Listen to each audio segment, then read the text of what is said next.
Hey, greetings, everybody. Happy Memorial Day. I wanted to tell you the story about this legendary Ida Lewis, Newport legendary lighthouse keeper. I'm going to read this to you. This is amazing. I was at the Pensacola Lighthouse, and I'm probably going to be doing some volunteering there. And showing me around, and I found this thing, and it was explained to me how, wow, how this is amazing. So I'm going to read this to you here.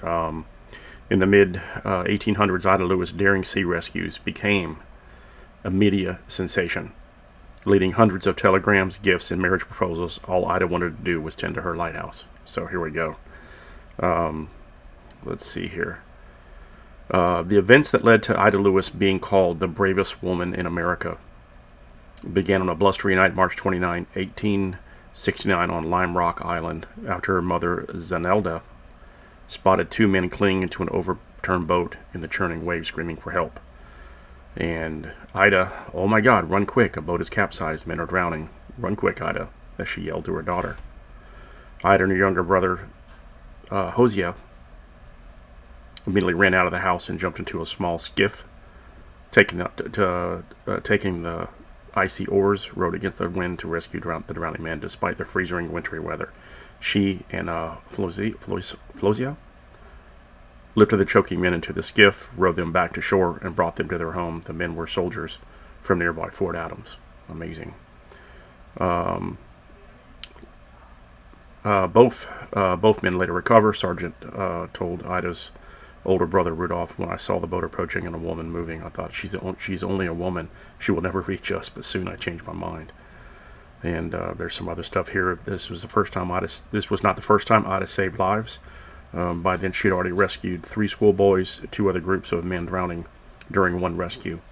Ida had saved 4 men whose boat had capsized in Newport Harbor. She was only 12. Jesus. And there's a thing right here. There's a little picture I'm gonna include on this video. Her rescue of 1869 was so improbable, the reporters flocked to Newport to interview her. On April 12, the New York Tribune carried Ida's story, followed by articles in Harper's Weekly and Frank Leslie's illustrated newspaper, which printed an etching of Ida's pleasant face. She only weighed 103 pounds. Readers were riveted and soon besieged Ida with hundreds of telegrams, photographs, gifts, and marriage proposals.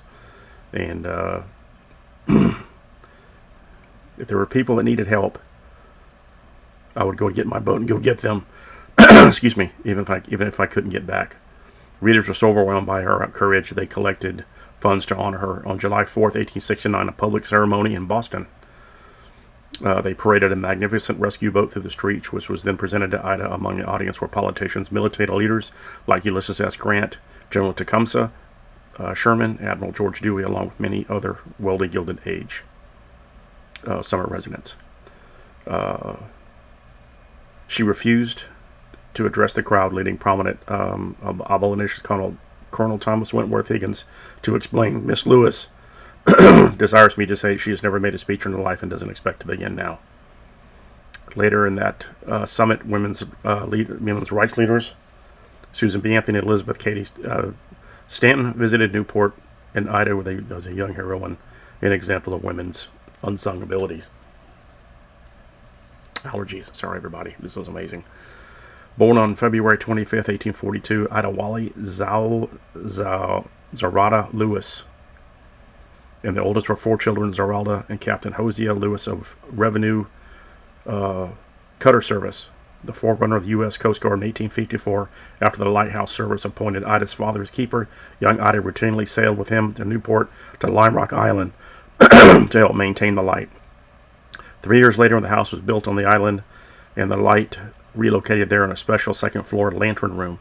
The Lewises moved to Lime Rock. Tragedy struck 4 months later. Ida's father suffered a paralytic stroke, forcing her mother Zelda to assume his keeper's duties.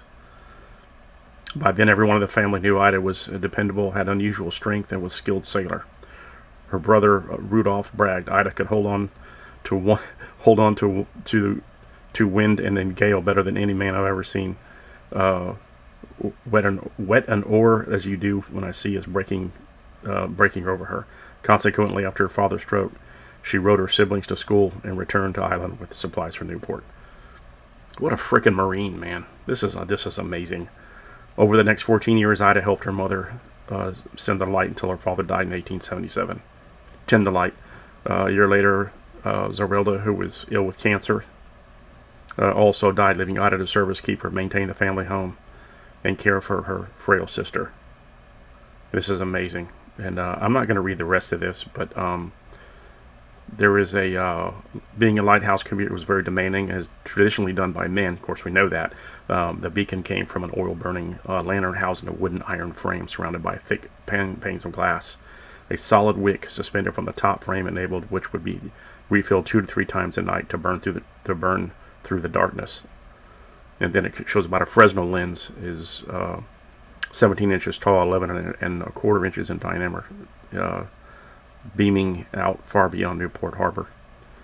Every evening before dusk, Ida trimmed the wick and adjusted the glass vents to create a proper draft. During the day, she cleaned the delicate panes of the lens, inspected and cleaned parts of the lantern, and removed carbon and other impurities. Those duties had to be performed carefully. If not, the beacon failed and the lives of sailors at sea would be endangered. So, since Ida never kept records, no one knows how many rescues she's achieved. Besides her famous 1869 rescue, several others were well known. The first occurred on a February 1866 night, where she pulled 3 drunken soldiers from the waters after they borrowed her brother's skiff and capsized it. The second happened the night January, when 3 farmhands headed one of Tycoon August Belmont's prize sheep down Newport Main Street. Unexpectedly, the animal bolted and plunged into the harbor. Panicked, the trio jumped into Ida's brother's skiff to capture it, but overturned the boat. Again, Ida leapt into her own skiff and saved the drowning men, whose hands were numb from the frigid waters. In 1870, Ida was officially appointed the lighthouse keeper of Lime Rock and awarded a salary of $750 a year, about $17,000 a day. William Hurd Wilson but became so unhappy that she soon left him and returned to duties at Little Rock Lighthouse. So she married Captain William Hurd and then said, "No, I ain't going to do it."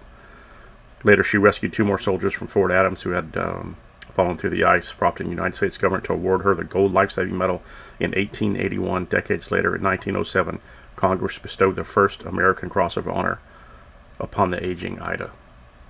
Absolutely amazing. And this is what I'm saying, man. This story is